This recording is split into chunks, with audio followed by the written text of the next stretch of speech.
오늘 말씀은 사무엘하 4장 1절부터 12절까지 말씀입니다. 제목은 이스보셋의 죽음. 1절부터 3절까지 읽겠습니다.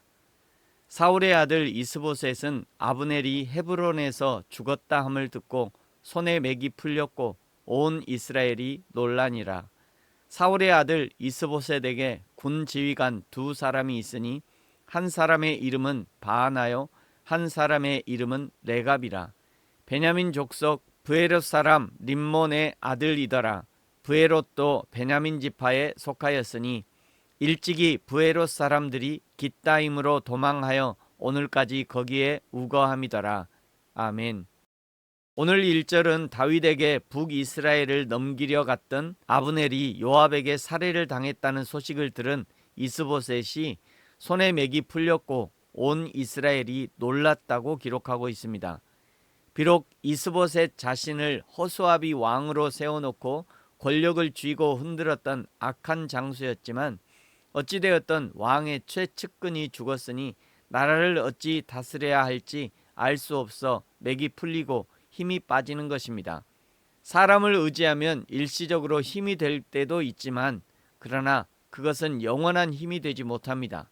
성경은 여호와 하나님을 의지하라고 반복적으로 말씀하십니다.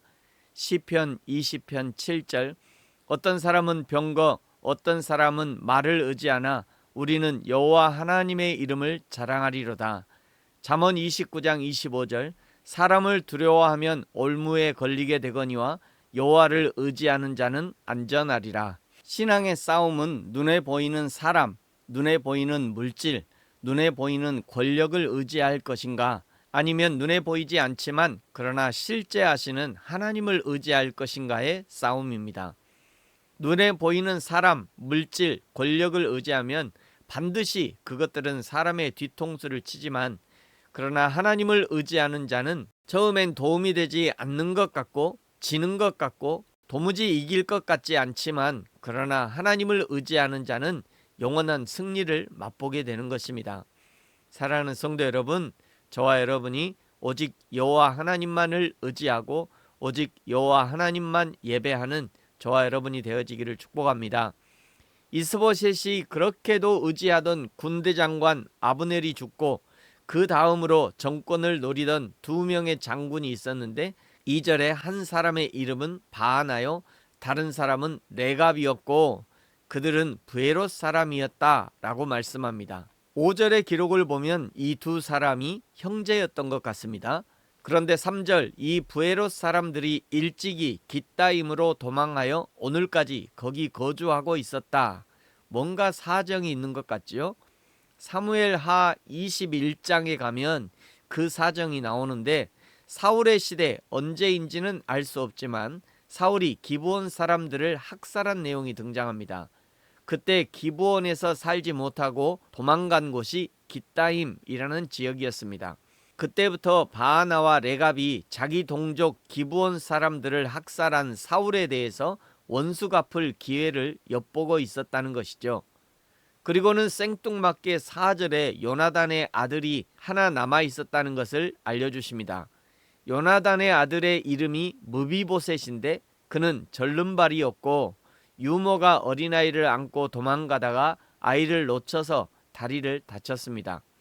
생뚱맞지만 여기서 사울의 마지막 핏줄 요나단의 아들 절름발이 무비보셋의 이야기를 하는 것은 사울의 가문이 완전히 몰락했다는 것을 보여주는 의미가 있습니다.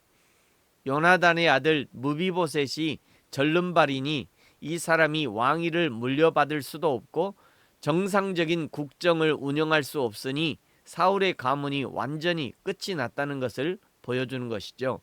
그리고는 다시 사울의 왕가에서 벌어지는 피해 권력 쟁탈전을 보여줍니다. 5절에 이스보셋의 측근 형제 레갑과 바하나가 이스보셋의 집에 들어가 밀을 가지러 온 것처럼 속이고는 침상에서 낮잠을 자고 있던 이스보셋을 살해합니다. 위에서 말씀드렸듯이 사울 시대에 자기 민족을 말살했던 원수를 사울의 아들 이스보셋에게 갚은 것입니다. 참으로 사울의 아들 이스보셋은 사울이 뿌려놓은 악한 열매를 계속 따먹어야 하는 비참한 운명이 아닌가 생각합니다. 레갑과 바하나가 이스보셋에게 원수를 갚고 그리고는 죽은 이스보셋의 머리를 잘라 8절 이번에는 다윗에게로 가져다 줍니다. 그러면서 하는 말을 들어보십시오. 8절 하반절에요. 여호와께서 오늘 우리 주 되신 왕의 원수를 사울과 그의 자손에게 갚으셨나이다. 사실은 다윗의 원수를 갚은 것이 아니죠. 다윗과는 아무 상관없이 자신들의 원수를 갚아놓고는 이제 다윗에게 잘 보이기 위해서 다윗의 원수를 갚았다고 말하는 것입니다. 그러나 이런 것에 기뻐할 다윗이 아닙니다. 다윗은 무고한 생명이 죽는 것을 극히 싫어할 뿐 아니라 하나님의 생명을 함부로 대하는 것을 극도로 싫어했습니다. 여기서도 마찬가지죠. 10절에 전에 길보아 산에서 사울과 그의 아들들이 죽었다는 것을 전달했던 그 청년, 사울이 죽었다고 하면 다윗이 좋아할 줄 알고 자신이 사울을 죽였다고 거짓 보고를 했던 그 청년을 다윗이 용서하지 않고 죽였던 것처럼 11절에 악인이 레갑과 바하나를 가리키는 거죠. 의인을 이스보셋을 가리키는 것입니다. 내가 악인의 피 흘린 죄를 너에게 갚아야 하지 않겠느냐. 그러면서 12절 다윗의 청년들, 다윗의 전사들을 말하는 것이죠.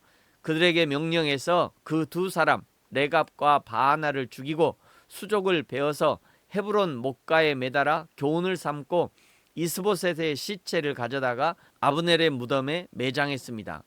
이것은 비록 다윗 왕을 부정하고 대적해서 북이스라엘 왕국을 세운 이스보셋이지만 끝까지 선으로 대했던 다윗을 보여주면서 다윗이야말로 하나님의 마음에 합당한 이스라엘의 왕이었음을 보여주는 거죠. 사랑하는 성도 여러분, 결국 평가는 하나님이 하시는 겁니다. 우리가 원수를 갚으려고 우리의 손에 피를 묻히는 것을 하나님이 원치 않으십니다.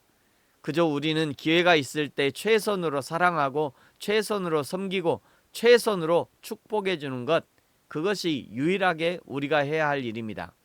악은 반드시 망하게 되어 있습니다. 시편 1편의 대전제로 선포하지 않습니까? 6절에 무릇 의인의 길은 여호와께서 인정하시나 악인들의 길은 망하리로다. 그렇다면 나는 어떻게 의인의 편에 설 것인가가 중요한 것이죠. 저와 여러분이 우리의 평생에 하나님의 편, 의인의 편에 서서 하나님의 인정하심과 하나님의 사랑, 하나님의 보호하심을 누리는 저와 여러분이 되어지기를 예수님의 이름으로 축복합니다. 아멘. 기도하겠습니다.